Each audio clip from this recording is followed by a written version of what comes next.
Hello everyone, welcome back to my YouTube channel. आज का topic है मानसिक बल और उसका विकास।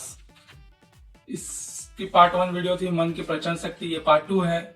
इसमें आपको बताया जाएगा कि मानसिक बल कैसे बढ़ाया जाता है। इसे पूर्ण परिश्रम से कार्य करने वाले व्यक्ति को देखकर साधारण मनुष्य क्या सोचते हैं? साधारण मनुष्य सोचते हैं कि वह कितना फुर्तीला है, उसका शरीर का हर एक अंग कितना आमुख तरह से लगा हुआ है कि जो कि फुर्तीला है। लेकिन मनुष्य के द्वारा वास्तविक स्थिति में जो देखी जाती है वो सही नहीं होता है, क्योंकि किसी भी कार्य के पीछे कोई इंटेंशन होता है। इंटेंशन नहीं दिखता लोगों को, सिर्फ दिखता है कितना फुर्तीला उसका शरीर का अंग कितना फुर्तीला है कि वो हर एक काम कर ले रहा है, लेकिन वो मेंटली कितना प्रिपेयर्ड है ये नहीं कोई चेक करते हैं, ये नहीं जानने की कोशिश करते हैं। जैसे सपोज दैट कि एक हाथ लगा हुआ है किसी चीज को उठाने में, तो हाथ की कोई शक्ति नहीं है, ये उसके पीछे आप जब तक निकालना नहीं सीखोगे कि हाथ काम कैसे करते, तब तक आप मतलब किसी काम को अच्छे से नहीं कर पाओगे। हाथ की जो क्रिया हो रही है वो हाथ की शक्ति नहीं हो सकती, किसकी है? मन की शक्ति है। मन की शक्ति से बढ़ के कोई शक्ति है नहीं इस पृथ्वी पे। जिसे कि मुख्य शक्ति बुद्धि बल एवं मानसिक बल है, जो कि फिर स्थूल रूप में चक्षुओं द्वारा देखी जाती है। मैं आपको यही बताने की कोशिश कर रहा हूं कि किसी कार्य को कोई इंसान बहुत मेहनत से कर रहा है, बहुत फुर्तीला तरीका होता है, आप लोग देखो उसका शरीर कितना फुर्तीला है, हाथ ही नहीं। उसकी मुख्य शक्ति है जो बुद्धि बल है, वह मानसिक बल, जो कि सिर्फ स्थूल रूप में चखुआओं द्वारा देखी जा सकती है। चखुआओं का क्या अर्थ है? मन की आंख से उसको देखी जा सकती है। उसके पीछे तर्क वितर्क करके हम जान सकते हैं कि आखिर इसका शरीर इतना फुर्तीला क्यों है। जिसे बुद्धि किसी निश्चित लक्ष्य की ओर जाने का सही निर्णय करती है। फिर मानसिक बल स्थूल अंगों को एक प्राप्त कर उसे पूर्ण करता है।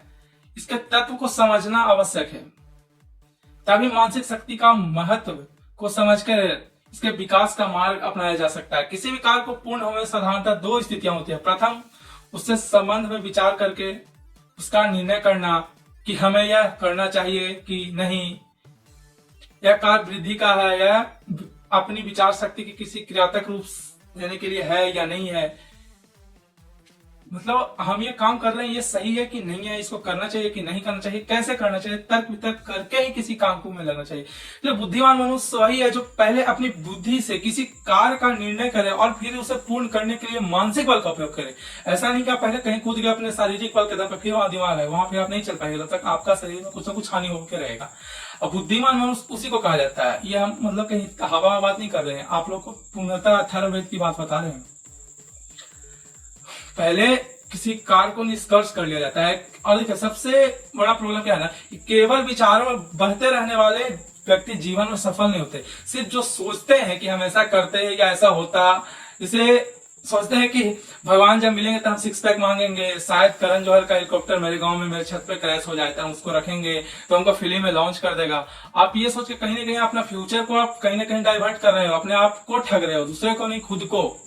आप अपनी मानसिक क्षमता को बढ़ाने की कोशिश नहीं कर रहे हो, बस ऐसे ही आप हवा में तीर चला जा रहे हो। इससे सक्सेस की तो उम्मीद कतई नहीं रखो।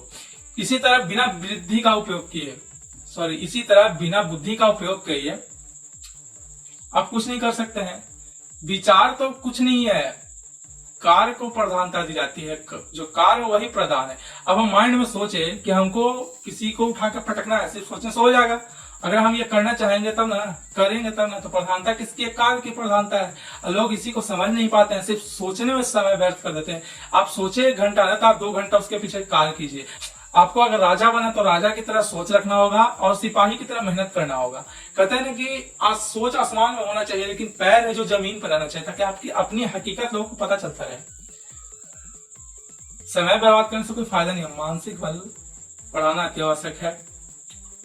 अतः किसी कार्य की सफलता के लिए बुद्धि बल और मानसिक बल की आवश्यकता है। उसके बिना कुछ पॉसिबल नहीं है, चाहे कोई इंसान कुछ भी कर ले। अपनी वर्तमान स्थिति पर विचार करें और कहां तक पहुंचना है इसका निर्णय करें। इसलिए सर्वप्रथम एक छोटा सा लक्ष्य निश्चित करना चाहिए। जिस तरह मैट्रिक पास करने के लिए पहले दूसरी क्रम 10 कक्षाओं को पास करना पड़ता है, उसी तरह छोटे छोटे लक्ष्य निर्धारित करना चाहिए। उस छोटे छोटे लक्ष्य पर निरंतर कार्य करते रहना चाहिए, उसको सफल बनाना चाहिए। फिर बड़े टारगेट, बड़े कार्य को लेना चाहिए, तभी जाकर के वह सफलता पूर्वक वह लक्ष्य पूरा हो जाता है। बस। और देखो, जैसे परसों की वीडियो में भी हम एक बात बोले थे कि डायरेक्ट ताजमहल बनाने की सब सोचते हैं ये कभी होगा नहीं, इस कारण से आपको निराशा आ सकती है। तो डायरेक्ट ताजमहल बनाने की आप कोशिश नहीं करें।